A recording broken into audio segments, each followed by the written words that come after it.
Hey everyone, Shabim here and welcome back to another video showcasing another SBC here in the FIFA 20 Ultimate Team. Today we are talking about the La Liga Santander's Player of the Month, Luis Suarez. Now, when you look at him, it's not outstanding. For a 91 rated card, I can expect slightly higher stats, but considering that only one stat on the card is actually higher than his overall, which is quite strange when you think about it, isn't it, really? But it's a good card. It's not outstanding. It's not going to set the world alight.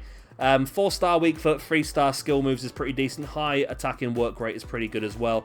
If we look more in detail at his attributes, he's got okay pace. I mean, I'm a real pace demon. I love really pacey players up front, so I might struggle a bit with this Suarez. Shooting wise, attacking position of 95, finishing of 94. He's going to be in the right place at the right time, and he's going to put the majority of balls into the back of the net, which is pretty good. Passing's not great, really, but he's not really there to pass, is he? He's there to put the ball in the back of the net at the end of it. Dribbling's okay. If he does get a hold of the ball, then he will be able to go forward and go for it. Defensive-wise, he's not great. 87 head and accuracy is pretty good for attacking-wise, but the rest of it does not really matter. You're not going to use many defensive scenarios anyway. Physical's pretty good.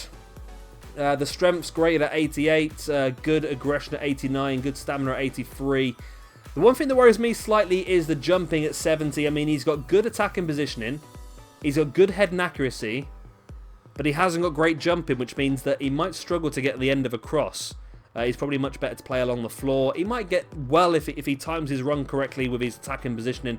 It might not be a problem, but if he's jumping against a big burly centre-back, I think he might struggle to get a hold of the ball. But the big question is he worth the money? Let's see what it's going to cost to get a hold of him. So first of all, an 84 rated team with a La Liga Santander player in there. Relatively easy to do. Small prime gold players pack as a reward for that one. And an 85 rated squad. Nothing else, just decent chemistry. That's actually quite cheap when you look at it. You're going to get a rare mixed players pack for that one as well. So that's actually relatively cheap to complete that Suarez. So monetary wise, according to Footbin, you're looking at roughly 130k if you have to buy all the players, or then again it's 130k in the assets you currently own as well. Currently, it's got a 48% upvote in value for money, and 52% of people do not believe it's good value for money. But the way I always look at it is we have a look on the transfer market at alternatives and see roughly what the cost can get you. So first of all, we're looking at some icons. We've got Christian Vieri here, 180k, so more expensive, and I really think that Suarez is better than Vieri.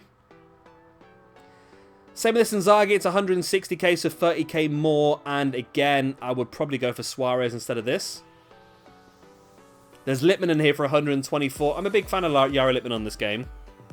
I have the 88 rated version, which I'm very happy with. He's scored me a lot of goals so far.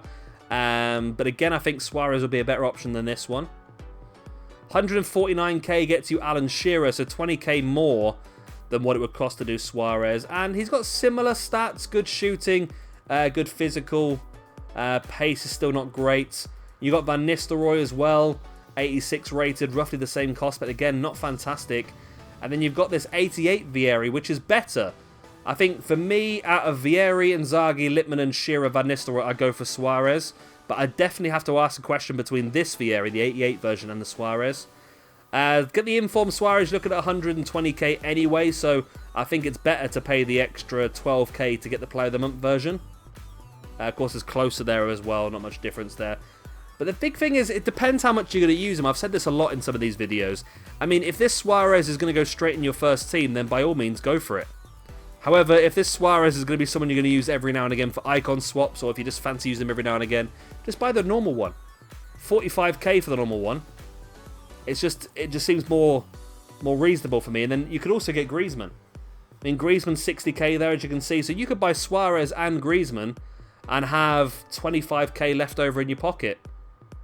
And you could probably get a Benzema or a Kroos or something like that for the same sort of price. So for me, like I always say in these videos, if he's going to fit straight in your first team and you believe he's going to be good for you, then absolutely go for it. For me, I'm not going to go for it because it's not going to fit in my first team. It's good value for money, but it's like those sort of sales that are in the shop where you walk in and you go, oh look, I can get that for half price. But if you went in there, you were never going to buy it anyway. You're only buying it because it's on half price. So you've actually spent more money than you were if you weren't even going to buy it. Does that make any sense? Am I blabbing a bit here now? That's what it is for me. I mean, I've done that a few times this game so far. I've done SBCs for players. I've cashed in some very good players to get a hold of certain people. The Player of the Month Serge Gnabry is a good example for me. I did that back in, is it November, I think it was, something like that. And I've used them about 5 or 6 times since then. And I'm thinking to myself, why did I bother? I could have used the standard one. And I think that's very much here with Suarez. It is good value for money if you're going to use it. If you're not going to use it, then why bother? You might as well keep a hold of all the players you've got, just in case something bigger and better comes out. But that's my opinion. Let me know what you think in the comment section down below. Is this one you're going to be doing? If so, is it worth it for you? Is it good value for money? Is it a rip-off? What do you think? Let me know, because again, I might be missing out on a complete bargain here, and it might be worth me doing it. So do let me know what you think in the comment section down below. Either way, if you have enjoyed this video, please do hit that like and of course subscribe if you would like to see some more of these videos. I'm quite enjoying doing them actually. It gives me a good chance to get my thoughts out and for me to understand better these players and hopefully get your input as well on whether I should be doing them or whether I should be steering completely clear, because I have been burnt quite a few times this year already. Anyway, I've been Shabby Gamer, thank you much for watching, and I'll see you very, very soon for another SBC review here on FIFA 20. Bye.